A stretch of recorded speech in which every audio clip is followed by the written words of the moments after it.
அமைச்சர் உதயநிதி ஒன்றும் கிள்ளுக்கீரை அல்ல, நீட்டுக்கு எதிரான தலைவர். அவர் விரைவில் துணை முதல்வராக பதவியேற்று ஸ்டாலின் சுமையை பகிர்ந்து கொள்வார். புதுவையில் நாஞ்சில் சம்பத் இவ்வாறு தெரிவித்துள்ளார். உதயநிதியை விமர்சனம் செய்யும் சீமான் பாஜகவின் கைக்கூலி என்று விமர்சித்த அவர், நடிகர் விஜயின் தமிழக வெற்றிக் கழக மாநாடு வெற்றி பெற வாழ்த்து என்றும் தெரிவித்தார். புதுச்சேரி லாஸ்பேட்டை நூரே ஹிதயாத்துல் இஸ்லாமியா மஸ்ஜித் சார்பில் சமய நல்லிணக்க விழா பள்ளிவாசல் வளாகத்தில் நடைபெற்றது. இதில் சிறப்பு அழைப்பாளராக கலந்து கொண்ட பேச்சாளர் நாஞ்சில் சம்பத் சமய நல்லிணக்கம் குறித்து உரை நிகழ்த்தினார். தொடர்ந்து செய்தியாளர்களை சந்தித்த அவர், ஒரே நாடு ஒரே தேர்தல் என்பது சாத்தியமாகாது, இதனால் இந்தியா பிளவுபடும்.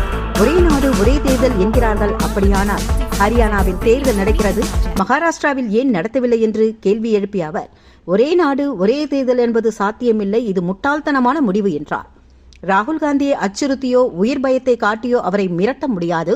தற்பொழுது நாடாளுமன்றத்தின் எதிர்க்கட்சித் தலைவராக இருக்கிறார், நாளை அவரே பிரதமராக வருவார் என்பதனை பாஜகவினர் புரிந்து கொள்ள வேண்டும் என்றும் தெரிவித்தார். விடுதலை சிறுத்தைகள் கட்சி சார்பில் நடத்தப்படும் மது ஒழிப்பு மாநாடு மகத்தான வெற்றி பெறும். 2 லட்சம் பெண்களை திருமாவளவன் திரட்டுகிறார். மாநில சுயாட்சி டெல்லியில் எதிரொலிப்பது போல் மதுவிலக்கு தேசிய அளவில் எழுச்சியாக அமையும் என்றும் குறிப்பிட்டார். உதயநிதிக்கு துணை முதல்வர் பதவி குறித்த கேள்விக்கு பதிலளித்த நாஞ்சில் சம்பத், சீமான் பாஜகவின் கைக்கூலி, உதயநிதி ஒன்றும் கிள்ளுக்கீரை அல்ல, நீட்டுக்கு எதிரான தலைவர், அதனால் விரைந்து வேகமாக ஸ்டாலின் சுமையை பகிர்ந்து கொள்வார் என்றும் குறிப்பிட்டார். மேலும் விரைவில் உதயநிதி துணை முதல்வராக பதவியேற்பார் என்றார். விஜய் மாநாடு வெற்றி பெற வாழ்த்துக்கள் தெரிவித்த நாஞ்சில் சம்பத், திருப்பதி லட்டு விவகாரம் குறித்து தாம் எந்த ஒரு கருத்தும் சொல்ல விருப்பம் இல்லை என்றும் தெரிவித்தார். ஒரே நாடு ஒரே தேர்தல் சாத்தியமாகாது. சாத்தியப்படுத்துவதற்கு அவர்கள் முயற்சித்தால் இந்தியா ஒன்றாக இருக்காது என்று நான் எச்சரிக்க விரும்புகிறேன். ஒரு கல்லூரியிலே மாணவர் பேரவை தேர்தல் நடைபெறுகிறது. அதையும் அந்த பொது தேர்தலோடு இணைத்துக் கொள்வார்களா? ஒரு ஊராட்சி மன்ற தலைவர் இறந்து விடுகிறார். அந்த ஊராட்சி மன்றத்தை நிர்வகிக்க இடைத்தேர்தல் வர வேண்டும். அதையும் பொது தேர்தலோடு தான் நடத்துவார்களா? ஒரு சட்டமன்ற உறுப்பினர் அகால மரணம் அடைந்து விடுகிறார். ஒரு தொகுதிக்கு மறுதேர்தல் நடத்த வேண்டியது இருக்கிறது. அதையும் பொது தேர்தலோடு சேர்ந்துதான் நடத்துவார்களா? இது என்ன முட்டாள்தனமான யோசனை இது? இது ஒரே நாடுதானா? நீ இப்படி என்னை வற்புறுத்த ஆரம்பித்தால் இது ஒரே நாடுதானா என்ற கேள்வியை என்னை போன்றவர்கள் எழுப்ப வேண்டியது வரும். India could not be considered as a nation. India ஒரு நாடல்ல, இணைக்கப்பட்ட துணைக்கண்டம். நாஞ்சில் சம்பத் கேட்கிறேன், காஷ்மீரில் தேர்தல் நடைபெறுகிறது, ஹரியானாவில் தேர்தல் நடைபெறுகிறது, ஏன் மராட்டியத்தில் நடத்தவில்லை? என்ன காரணம்? நடந்து முடிந்த நாடாளுமன்ற தேர்தலிலே நீங்கள் ஏன் காஷ்மீரில் வேட்பாளரை நிறுத்துவதற்கு தயங்கினீர்கள்? மராட்டியத்திற்கு தேர்தல் நடத்தாததற்கு என்ன காரணம்? அதை சொல் முதலில். ஆகவே ஒரே நாடு ஒரே தேர்தல் என்பது சாத்தியமில்லை. கூவம் பாவத்தை போக்கினாலும் போக்கும், கள்ளிப்பால் கண் நோயை நீக்கினாலும் நீக்கும். ஒரே நாடு ஒரே தேர்தல் ஒரு நாளும் சாத்தியமாகாது.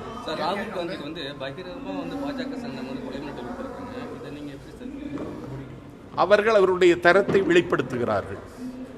அதை காட்டிலும் உயரமான இடத்தில் இருக்கிறார் ராகுல் காந்தி. அடக்குமுறை சட்டம் காட்டியோ எச்சரிக்கை விடுத்தோ அவருக்கு மரண பயத்தை உருவாக்கியோ அவருடைய பயணத்தை தடுத்து நிறுத்த முடியாது. இன்றைக்கு அவர் எதிர்க்கட்சி தலைவர், நாளைக்கு அவர்தான் இந்தியாவினுடைய பிரதமர். இதை சங்கிகள் புரிந்து கொள்ள வேண்டும். முடித்த கள்ளக்குறிச்சியில் நடத்துகிற திருமாவளவன் முன்னெடுக்கிற அந்த மகாநாடு மகத்தான வெற்றி பெறும். வெற்றி பெறுவதற்கு நான் வாழ்த்துகிறேன். ஏனென்றால் 2 லட்சம் பெண்களை அவர் திரட்டுகிறார். தோழமை கட்சிகளை அழைத்திருக்கிறார். ஒரு இந்தியா கூட்டணியில் அங்கம் பெற்றிருக்கிற கட்சிகள் மட்டுமல்ல, ஜனநாயக சக்திகள் அனைவரும் மாறுங்கள் என்று அழைப்பு விடுத்திருக்கிறார். சீமான் பிஜேபியினுடைய கைக்கூலி. அவன் கூலிக்கு மாரடிக்கிற ஒரு தற்குறி. உதயநிதி ஸ்டாலின் ஒன்றும் கிள்ளுக்கீரை அல்ல.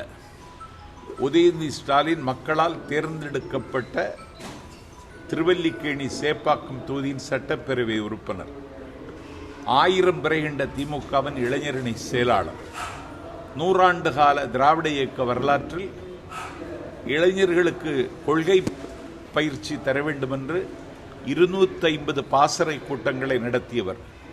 திராவிட முன்னேற்றக் கழகத்தின் இளைஞரணியில் 1 லட்சம் உறுப்பினர்களை சேர்த்தவர்.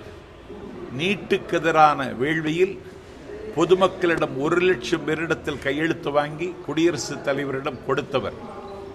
தமிழ்நாடு இன்றைக்கு விளையாட்டுத் துறையிலும் தலைநகரம் என்று நிரூபித்தவர்.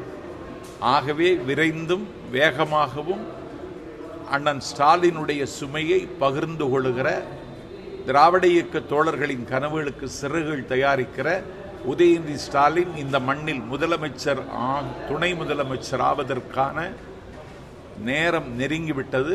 அதை அலங்கரிப்பதற்கான எல்லா தகுதியும் ஆளுமையும் தம்பி உதயநிதிக்கு இருக்கிறது. ஆகவே சீமானை போன்ற காட்டிக் கொடுக்கிற கயவர்களின் குற்றச்சாட்டை நாங்கள் அலட்சியப்படுத்துகிறோம்.